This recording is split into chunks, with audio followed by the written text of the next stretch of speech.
confused on your ceremony processional order? Maybe you don't know who goes first, who goes last, who walks with who? Lucky for you, I'm here to help today, so continue watching and find out more.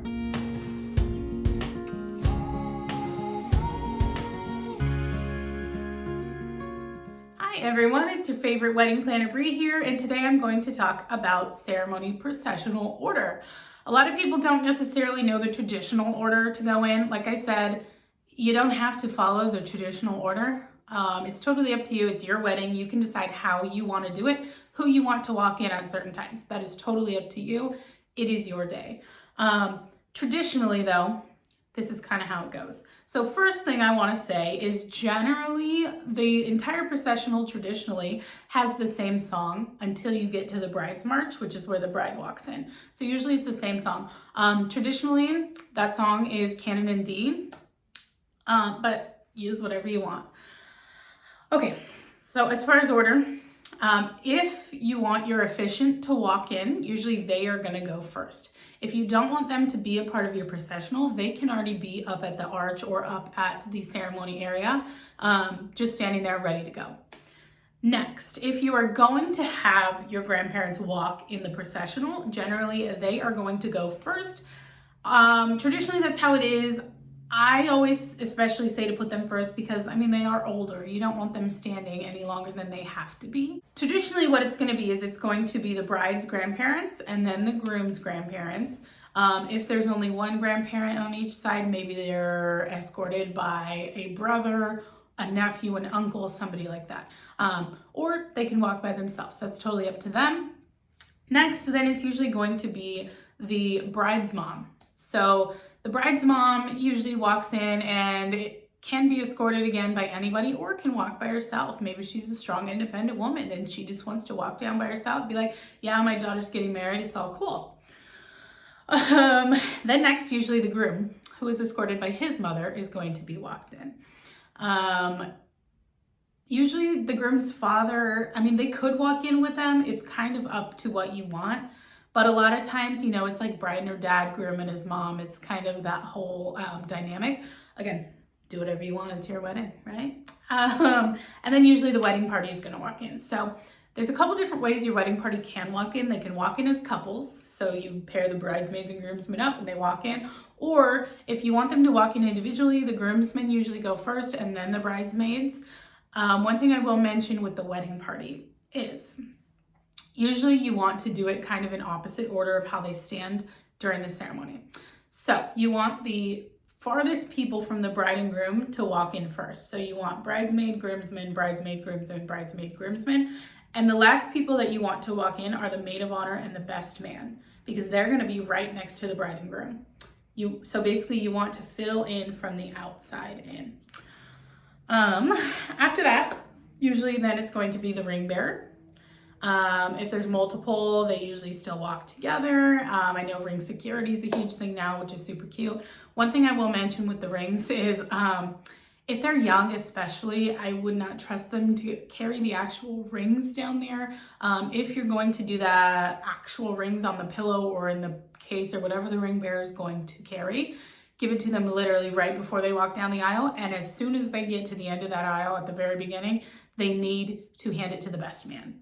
Oftentimes there's fake rings on the pillow or in the container, and then just for show. And then the best man has the actual rings because obviously they're an adult and usually can take responsibility for those and not lose them. And then usually the flower girl will go after the ring bearer, or multiple flower girls, and they throw the petals right before the bride's gonna walk in. One thing is sometimes the ring bearer and the flower girls will walk together. It just kind of depends on how many you have or, you know, what the situation is. If you only have one of each, it's common for them to walk together at the same time so that they don't feel alone, especially if they're young kids. Sometimes that's a big deal.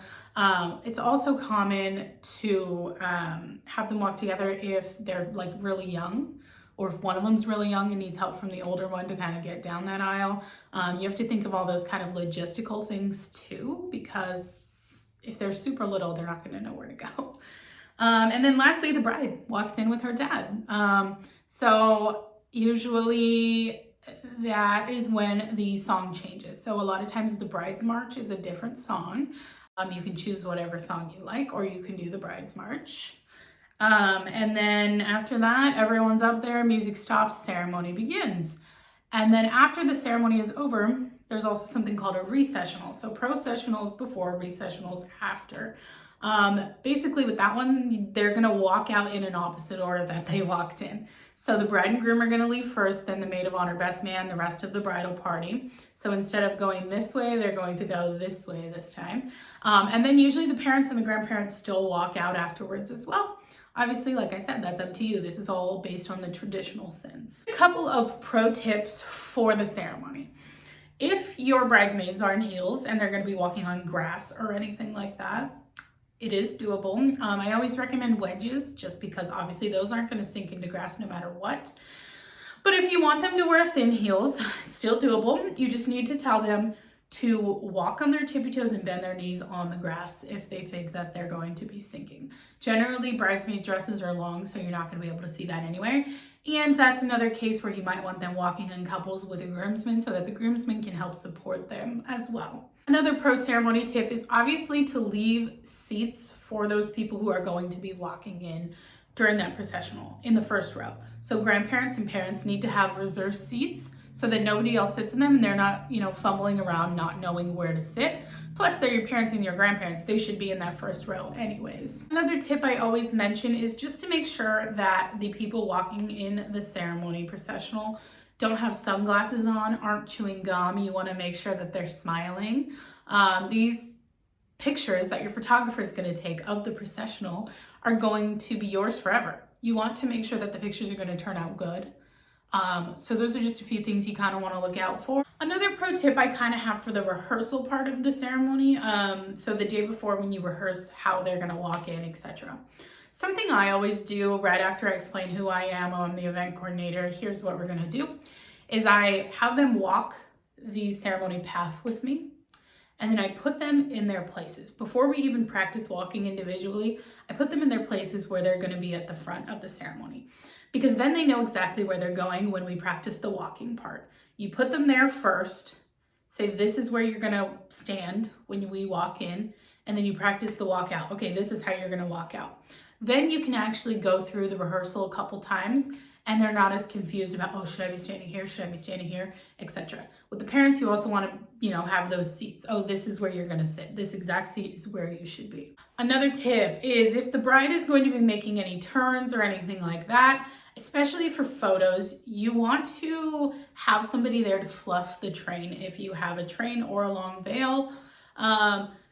Because for photos, obviously you don't want that to be all crumpled up on one side. You want it to be flowy and all the way around you. So try to put somebody in charge of that too. Like I said, as the wedding planner, I do that for them. And I tell the photographer I'm going to be doing that as well so that they know to, pause for pictures, pause real quick, and then I will get right out of the way. Another ceremony tip is when it's time for the first kiss, something that you should tell your officiant is, okay, now I pronounce you man and wife, you may kiss the bride. Get the heck out of the way, officiant, because we don't want you in our first kiss pictures. That ruins so many first kiss pictures. It's crazy. A tip for the maid of honor is to make sure you obviously get the flowers from the bride once she gets up there. But another thing that you want to do is you want to make sure that she takes them back before she walks back down the aisle. Another thing with flowers is they should always be held in one hand or two hands, depending on if you're walking with another person or not. So if you're walking with your dad as the bride or a groomsman as the bridesmaid, obviously this hand is going to be interlocked. With this hand, you should hold the flowers at belly button level. One last ceremony tip is if you have a wedding planner, they're generally going to do this for you. But if you don't, something I always do is I have somebody, my staff, in charge of controlling walk-ins because some people are late. And if it's going to ruin the path, ruin pictures, ruin the walk-in, you obviously don't want them walking in at that point. So I have somebody standing right there to stop people from walking in and ruining it, because people will definitely try. Some people just don't know kind of what's going on. And the photographer's trying to get pictures at the same time. So you obviously don't want random people in the way of the pictures or in the way of anything. All right, guys, that is all I have for today. If you have any questions, please feel free to leave them in the comments below. Hope to see you next week for our next weekly wedding planning session with me, Wedding Planner Bree.